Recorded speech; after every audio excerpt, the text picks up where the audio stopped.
I just wanted to say that we've created the Princess of Parma. It's simple, delicious, unassuming yet powerful. Just like you! Ingredients. I know what your first question is. Where did you get that dress? Because I was about to make fresh pasta, but instantly I thought, if I was someone looking in, I would say, whoa, that dress is gorgeous, just like you. Where is it from? Just as an exception, today I'm gonna give 30 seconds about this dress. I've been a long-term fan of this British fashion brand called House of CB. Their specialty, romantic, vintage, corset dresses. This is not an ad, I'm just saying, because I know the questions will be, where is that dress from? Because, I mean, let's face it, it's absolutely gorgeous. I have so many pieces from this company. Some of my most iconic sheer dresses, red dresses, I have these hot pink dresses, and they're all corset dresses, come from this incredible fashion house, which, you know, maybe they'll reach out to me. I don't think they have realized that I'm wearing their dresses. Anyways, guys, it's been a hell of a week. I've been painting everywhere in the house. If you've been checking out my Instagram stories, you know that I've had a paint mishap and absolute crash of brain fogness because I got a little carried away with trying different paints. I don't know what I'm talking about this, but anyways, just wanted to let you know. Back to the recipe of today. Why am I wearing a baby blush pink? Because I wanted to show you the gorgeous pinkish, only ever so slightly. It's more like of a creamy sauce that it's so quick to make. I had to dress up and make myself look absolutely extra and maximalist because this pasta is maximalist in the most minimalistic way. It takes 10 minutes to make. I mean, once you've made the fresh pasta. So today I was like, you know, it takes literally the time it takes to boil the pasta to make that sauce. That I was like, I don't know. I gotta like pad the time by dressing up and making fresh pasta from scratch. If you are lucky enough to be looking at the longest format of this video recipe, which is right here where you ended up, I'm going to show you all the steps from scratch on how to create the perfect tagliatelle. First and foremost is 00 Italian organic flour. We get this on Amazon from a beautiful company, a mill called Molino Grassi. It's imported product of Italy, 100% organic.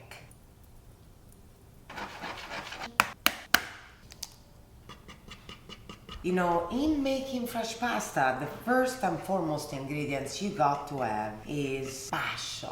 So we've got organic 00 Italian flour. Did you know that the flour made in the United States is different than the flour we get from Italy? Without going into a whole scientific study, it's not really that scientific, a lot of the ingredients in Italy are healthier, lighter, better for you, more nutritious, because they don't allow a lot of the pesticides and herbicides that are used in the US are actually not allowed and banned from Europe. In this case, we're using Italian flour, and not only we don't have certain pesticides there, but this one is 100% organic, so it's a really good flour that we've been using now for a couple of years from Molino Grassi. So this is what I'm doing. I'm using a fork, obviously, because I'm creating that kind of pasty base here. Before I carry on by hand, I want to make sure it's not gonna be too liquid. So I'm doing this until I know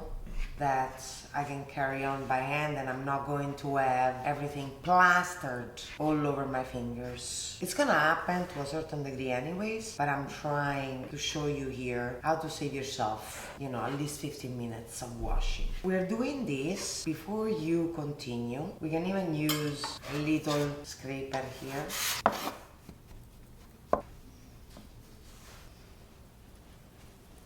Another important step here, as you're mixing in and you're starting to knead, and you have all the flour that is still combining here inside the dough ball, you want to be fast because it kind of gets very dry. So if you have any extras here, like these little crumbs, you see, you're gonna put them aside. They're dried. Obviously, the better you are at making the pasta dough, the less of the crumbs you're gonna have because you would have combined it quickly. Now here we have a good combination of eggs, meaning we've got the right ratio of eggs to flour. My rule of thumb is always about 100 grams of flour for one whole egg. However, it can be that the egg is slightly larger, maybe the flour is a little bit more moist, and that kind of can fluctuate a little bit. So you're gonna have a spray bottle with just regular water on hand and an extra bowl of flour for additional sprinkles as necessary. So how long does it take to knead? I would say about 10-15 minutes. You definitely have to incorporate the air by working it, circulating and pushing and pressing on each side of the dough ball. You're incorporating air and you're also working in the gluten. What does that mean? Simply means you're activating it by just moving it around, pressing it and pulling it. Sometimes you have to slap your pasta too, and it kind of wakes it all up and mix it all together, and it creates its own one thing, a pasta dough ball. So all we're doing here is incorporating in enough air, which is the essence of good elastic pasta. And I'm gonna show you when we pull the pasta. If you've done it right, it's not supposed to necessarily be completely smooth with nothing to show for itself. You'll see the incorporated air in the pasta sheet,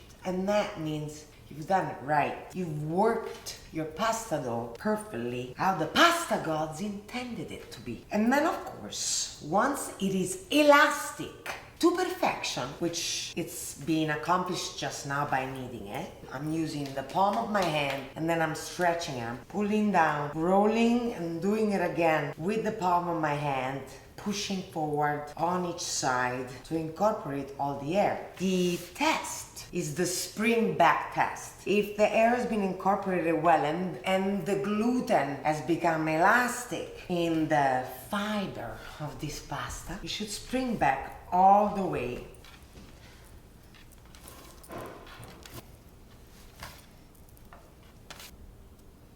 Once the dough springs back, you got it made. Now it rests in the fridge for 20 minutes. Now, of course, you don't have to make fresh pasta from scratch every time you cook pasta. You can have it store-bought, fresh tagliatelle already gorgeously made by someone else, and use those.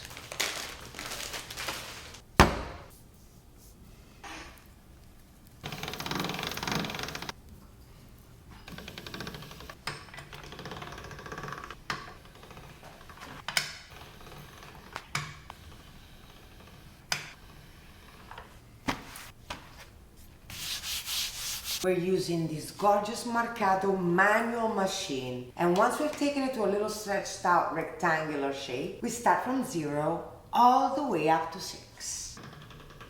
You see, now you've got first setting. We fold it onto itself, see, until you have, this is the fold and this is the front. We're gonna go in at 0 from here. 0 again. We got 1 now. 2. You see it's got bubbles, like little tiny pockets of air. This is not a mistake. It means you've done it right. I'm on 3. 4. We're already at 5. 6. Can you see my hand? Flour the surface before you lay your pasta sheet. You do not want the moisture that gives off to get your pasta sheet to stick on the surface, and then sprinkle on top.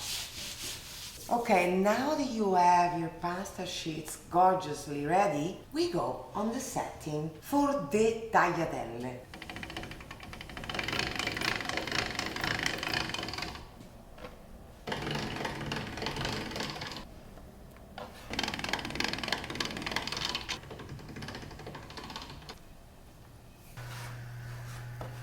And now it's that time where we make our 5-minute sauce. This is a recipe that literally blows my mind because it is so delicious, yet so simple, it's almost unbelievable. We start with shallots. Now, what is a shallot? A shallot is a special invention, a gift from Mother Nature. It's half of an onion with the heart of garlic. It's got personality, but it doesn't overpower, it's not cocky.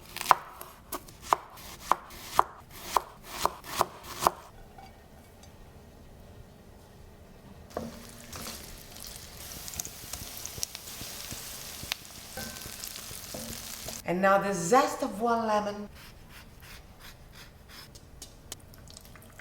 And the juice. It's time to salt the pasta.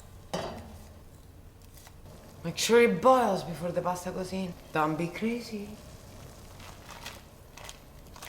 And in cooking fresh pasta, don't touch it for the first 10 seconds. Let it cook and then you can toss it about. It's time to prepare our prosciutto. Mamma mia. We chop it up in strips.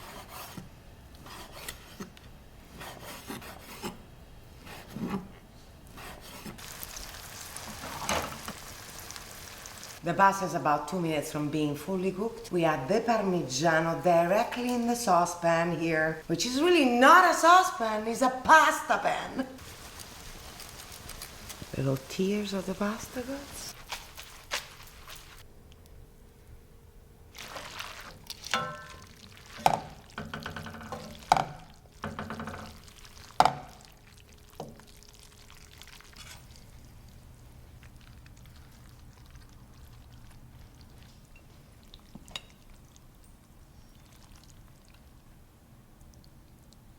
And you know, I'm feeling generous. I'm gonna have a little extra Parmigiano on it. Just gorgeous. Nonna would be proud. The Princess of Parma. I'm just blessing it with this new name. The Princess of Parma. Why? Because it's gorgeous, delicate, unassuming, yet powerful. Just like you. And yet, you know, it is so simple to make, and also you can transform it in a 10-minute dish if you have, for example, store-bought fettuccine or tagliatelle. If you really want to go fancy, you know, you could even try a pappardella with this. These are basic, gorgeous ingredients, simple, a shallot, a piece of prosciutto di Parma, you know, a little small piece of Parmigiano. And now I'm gonna go off and be a princess for a day. See you next week.